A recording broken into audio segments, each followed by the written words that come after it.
ഞാൻ ഈ മതപ്രഭാഷകരുടെ പ്രഭാഷണമൊക്കെ കേൾക്കുന്നതാണ്. കാര്യം എല്ലാവരുടെ പ്രഭാഷണവും കേൾക്കും. എല്ലാ നല്ല ഇപ്പോൾ സ്വാമി ഗുരുരത്നം ജ്ഞാനതപസി ശാന്തിഗിരി ആശ്രമത്തിൻ്റെ ജനറൽ സെക്രട്ടറി ഞാൻ നന്നായി കേൾക്കുന്നതാണ് അദ്ദേഹത്തിൻ്റെ സെയിം. പക്ഷേ അദ്ദേഹത്തിൻ്റെ ആ കേൾവി കേൾക്കുന്നതിൽ എനിക്ക് വേറെ അഭിപ്രായം ഉണ്ടാകും. ഞാൻ വേറെ വീഡിയോ സൗകര്യം പോലെ ചെയ്യാം. അദ്ദേഹത്തിന് ഞാൻ എൻ്റെ മറുപടി ചോദിച്ചിട്ടുണ്ട്. ആ മറുപടി കിട്ടുകയാണെങ്കിൽ അതുകൂടെ വച്ച് ചെയ്യാം. അപ്പോൾ പല ഉസ്താദുമാരുടെയും പ്രസംഗങ്ങൾ ഞാൻ കേട്ടിട്ടുണ്ട്. അതിലെനിക്ക് വളരെ രസകരമായ ഒരു ഉസ്താദാണ് ജ്യൂസിനെ കുറിച്ച് പറയുന്ന ഒരു ഉസ്താദുണ്ട്, ഖാലിസ് ഉസ്താദ് എന്ന് പറയുന്ന. ആ ഉസ്താദ് പറയുന്ന പറഞ്ഞാൽ ജ്യൂസ് ജൂതന്മാരുടേതാണ്, അപ്പോൾ ജ്യൂസ് കുടിക്കരുതെന്നൊക്കെ പറഞ്ഞ് വേറെ തമാശയാണത് അത് പറയും. പക്ഷേ അദ്ദേഹത്തിനൊരു ഉൾവിളി കൂടി ഉള്ള ആളാണോ എന്ന് പലപ്പോഴും അദ്ദേഹത്തിൻ്റെ പ്രഭാഷണത്തിൽ തോന്നിയിട്ടുണ്ട്. രാമക്ഷേത്രത്തെക്കുറിച്ചും ഇന്ത്യയിൽ ഹിന്ദുക്കൾക്ക് ഒരു ഭൂരിപക്ഷം ഉള്ളത് കൊണ്ട് തന്നെ നമ്മൾ ന്യൂനപക്ഷമായതുകൊണ്ട് അടങ്ങി അല്ലെങ്കിൽ അടിമകളെപ്പോലെ ജീവിക്കണമെന്നല്ല, പരസ്പരം ബഹുമാനിച്ച് ജീവിക്കണമെന്നൊക്കെ ഉള്ള ഒരു വളരെ അദ്ദേഹം മുസ്ലിം ഉസ്താദാണെങ്കിലും വളരെ സമഭാവനയോടുകൂടി സംസാരിക്കുന്ന ആളാണ്. വളരെ രസമാണ് പുള്ളിയുടെ സ്പീച്ചൊക്കെ. പിന്നെ ആ ലാംഗ്വേജും ഒരുതരം ഒരു നല്ല രസമുള്ള ഭാഷയാണ്. ഞാൻ പറഞ്ഞു വരുന്നത് ഈ ഉസ്താദ് 2000 മുതൽ പറയുന്ന വീഡിയോസുണ്ട്. 2019 ആയപ്പോൾ ഉസ്താദ് അത് കടുപ്പിച്ച് പറഞ്ഞു, വളരെ കൃത്യമായി പറഞ്ഞു. ഇനിയൊരു യുദ്ധം ഉണ്ടാവുകയാണെങ്കിൽ അത് ഇറാനിലായിരിക്കും, അല്ലെങ്കിൽ ഇറാൻ കാരണമായിരിക്കും യുദ്ധം ഉണ്ടാവുക എന്ന് പറഞ്ഞു. എന്ന് മാത്രമല്ല, ഇറാൻ യുദ്ധം തുടങ്ങിയാൽ ഇറാൻ നാശത്തിലേക്കായിരിക്കും പോകും. അതിനിപ്പോൾ കാണേണ്ട കാര്യമാണ്, പോകും. മാത്രമല്ല മറ്റൊരു കാര്യം കൂടി ഉസ്താദ് പറഞ്ഞു, സീരിയസ് ആയിട്ട് നോക്കും, ജ്യൂസൊക്കെ അവിടെ നിൽക്കട്ടെ, സീരിയസ് ആയിട്ട് പറഞ്ഞു, ഒമാനിലും സൗദിയിലും അങ്ങനെയുള്ള രാജ്യങ്ങളിൽ ഇറാൻ ആക്രമിക്കും.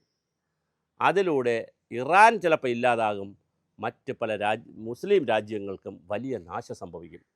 ഇതൊരു വല്ലാത്ത ഒരു നാവെടുത്തുള്ള പറച്ചിലായിപ്പോയി.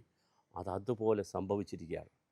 ഇപ്പോൾ ആ ഉസ്താദിൻ്റെ വാക്കുകൾ വളരെ വൈറലാണ്. അല്ലെങ്കിലും അദ്ദേഹത്തിൻ്റെ സ്പീച്ചിന് വലിയ ഒരു മെജോറിറ്റി ഉള്ളതാണ്. ധാരാളം ആളുകൾ കേൾക്കുന്ന റീൽസായിട്ടും സ്പീച്ചായിട്ടും വരുന്നത് വളരെ മനോഹരമാണ്. അദ്ദേഹത്തിന് അത് കേൾക്കേണ്ടതാണ്. കാരണം അദ്ദേഹം ഒരുപാട് സത്യങ്ങൾ പറയുന്ന ആളാണ്. ഖുറാനെ അന്ധമായി വിശ്വസിക്കുകയും ഈ ഖുറാനിൽ പറഞ്ഞിരിക്കുന്നതാണെന്ന് പറഞ്ഞ് വളർത്തുന്ന മതാന്ധതയും ഒക്കെ പുള്ളി എതിർക്കും.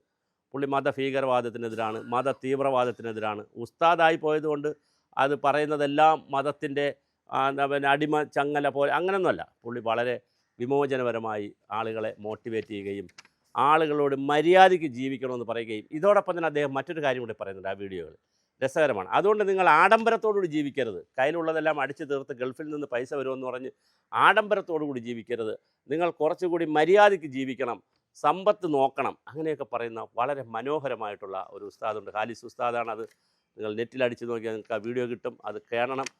പറഞ്ഞിരിക്കുന്നത് അതുപോലെ സംഭവിച്ചിരിക്കുകയാണ്. 2000 മുതൽ അദ്ദേഹം പറയുന്നു അടുത്ത യുദ്ധമുണ്ടാകുന്നത് കൃത്യമായി ഇതുമായി ഇറാനായിരിക്കും ഏറ്റവും വലിയ യുദ്ധത്തിൻ്റെ കാരണക്കാരും, യുദ്ധത്തിൽ വലിയ നഷ്ടമുണ്ടാകുന്നതും ഇറാനായിരിക്കും. 2019 അദ്ദേഹം വളരെ കൃത്യമായി 19 മുതൽ രാജ്യത്തിൻ്റെ പേര് തന്നെ പറഞ്ഞുകൊണ്ട് വളരെ കൃത്യമായി വീഡിയോ ചെയ്തിട്ടുണ്ട്. എത്ര വർഷമാകുന്നു, 5-6 വർഷമാകുന്നുള്ളൂ. ഒരു യുദ്ധത്തിൻ്റെ ഒരു പ്രവചനമൊക്കെ പറയുമ്പോൾ അത്ര വർഷത്തിനകത്തെ നടന്നാൽ മതിയല്ലോ. എന്തായാലും വലിയ യുദ്ധമാണ് നടന്നിരിക്കുന്നത്, വലിയ സംഘർഷമാണ് ഉണ്ടായിരിക്കുന്നത്. ഒമാനിലേക്കും സൗദിയിലേക്കും, അത് മാത്രമല്ല അമേരിക്ക, ഇങ്ങനെ കൃത്യമായി പറയുന്നുണ്ട് ഉസ്താദ്. അതായത് അമേരിക്കയുടെ സൈനിക താവളങ്ങളുള്ള രാജ്യങ്ങളിൽ, അത് ഒമാനാവട്ടെ, അല്ലെങ്കിൽ സൗദി ആകട്ടെ, ദുബായ് ആകട്ടെ, അല്ലെങ്കിൽ GCC രാജ്യങ്ങൾ ഏതോ ആവട്ടെ, ഖത്തറാകട്ടെ, ആ രാജ്യങ്ങളിലേക്ക് അമേരിക്കയുടെ സൈനിക താവളങ്ങളുള്ളത് കൊണ്ട് ഇറാൻ അവരെ അടിക്കും. അങ്ങനെ അടിച്ചാൽ അത് ഇറാന് വലിയ നഷ്ടം വരും തിരിച്ച് എന്ന് പറഞ്ഞു. ഭരണാധികാരി ഖമേനി തന്നെ വധിക്കപ്പെട്ടില്ലേ? പിന്നെ ഉസ്താദ് പറഞ്ഞതിൻ്റെ നാവ് എന്ത് കറക്റ്റായിരുന്നു. അതിൻ്റെ ഭരണാധികാരി തന്നെ വധിക്കപ്പെട്ടു, ഭരണാധികാരിയുടെ ഭാര്യ കൊല്ലപ്പെട്ടു, പിന്നെ ചെറുമക്കൾ കൊല്ലപ്പെട്ടു, പിന്നെ ബന്ധുമിത്രാദികൾ കുറേ കൊല്ലപ്പെട്ടു, സൈനിക മേധാവി കൊല്ലപ്പെട്ടു, സെക്കൻഡ് ലെഫ്റ്റനൻറ്റ് കൊല്ലപ്പെട്ടു. അങ്ങനെ 40-50 പേർ, ഇറാനിലെ 50ഓളം പേരാണ് മരിച്ചത്. ഈ ഭരണകൂടവുമായി ബന്ധപ്പെടുത്തിയിട്ടുള്ള അവരുടെ കുടുംബവും. എത്ര കൃത്യമാണ് ഉസ്താദ് പറഞ്ഞത്. വളരെ വളരെ വലിയ കൃത്യമാണ് ഉസ്താദിൻ്റെ ആ പ്രസ്താവന. അത് വളരെ വൈറലാണ് ആ വീഡിയോസ്. ഇപ്പോൾ ഒന്നുകൂടി ഉസ്താദ് ഒരു എന്താ പറയുക, പ്രവചനം നടത്തുന്ന ആളായി മാറിയിട്ടുണ്ട്. ഞാൻ പറഞ്ഞത് പ്രവചനം നടത്തിയതോ അല്ലെങ്കിൽ എൻ്റെ അന്ധവിശ്വാസമൊന്നുമല്ല. ഒരു മനുഷ്യൻ പിന്നെ ഉള്ളിൽ തട്ടി അദ്ദേഹം പറയുമ്പോൾ അദ്ദേഹം ചോദിക്കുന്നുണ്ട്. അദ്ദേഹം തന്നെ ചോദ്യം പോലെ ചോദിച്ചിട്ട് പറയുന്നുണ്ട്, ഇതാരാണ് എനിക്ക് പറഞ്ഞതെന്നറിയാവോ? സാക്ഷാൽ നബി തിരുമേനി ആണെന്നുള്ള, അതായത് വിശ്വാസത്തിൻ്റെ ഭാഗത്തുനിന്ന് പറയുന്നതാണ്, ഒരു ഉൾവിളിയുടെ ഭാഗത്തുനിന്ന് പറയുന്നതാണ്. ഉസ്താദ് പറയുന്നത്, എനിക്കിത് പറഞ്ഞു തന്നത് മുത്തു തിരുമേനിയാണ്, മുത്തുനബിയാണെന്നുള്ള ഒരു ഒരു ഉൾവിളി അദ്ദേഹം പറയുന്നുണ്ട്. അപ്പോൾ അതെന്തായാലും മനോഹരമായിട്ടുണ്ട്. അത് ഒരാളിൻ്റെ, ഒരു വ്യക്തിയുടെ പ്രവചനം അതുപോലെ ഫലിച്ചു. ഞാൻ ആ വ്യക്തിയെ കാണുന്നത്, ഉസ്താദിനെ കാണുന്നത് ഈ പ്രവചനം ഫലിച്ചുകൊണ്ടല്ല ഈ വീഡിയോ ചെയ്യുന്നത്. ഉസ്താദ് അല്ലെങ്കിലും ഉസ്താദിൻ്റെ സംഭാഷണങ്ങൾ, പ്രഭാഷണങ്ങളിൽ ഒരു പുരോഗമനപരമായ, മതപരമായി തന്നെ ആളുകൾ ജീവിക്കണമെന്നും ഇസ്ലാം മതത്തിൽ വിശ്വസിക്കണമെന്നും നബി തിരുമേനിയിൽ ആളുകൾ അന്ധമായി വിശ്വസിക്കണമെന്നൊക്കെ പറയും. പക്ഷെ പറയുമ്പോഴും വളരെ കൃത്യമായിട്ടുള്ള ഒരു ബാലൻസ്ഡ് ആയിട്ടുള്ള പുരോഗമനപരമായിട്ടുള്ള ആളുകളെ അങ്ങനെ മോട്ടിവേറ്റ് ചെയ്യുന്ന മനോഹരമായിട്ടുള്ള വീഡിയോസ് അദ്ദേഹം ചെയ്യാറുണ്ട്. ഹാലിസ് ഉസ്താദിന് നല്ല നമസ്കാരം. ഇതാരെങ്കിലും ഏതെങ്കിലും മുസൽമാൻ ഇത് കാണുകയാണെങ്കിൽ ദയവായി ഹിന്ദുക്കളായാലും കണ്ടാലും ഹാലിസ് ഉസ്താദിന് ഇത് അയച്ചു കൊടുക്കണം.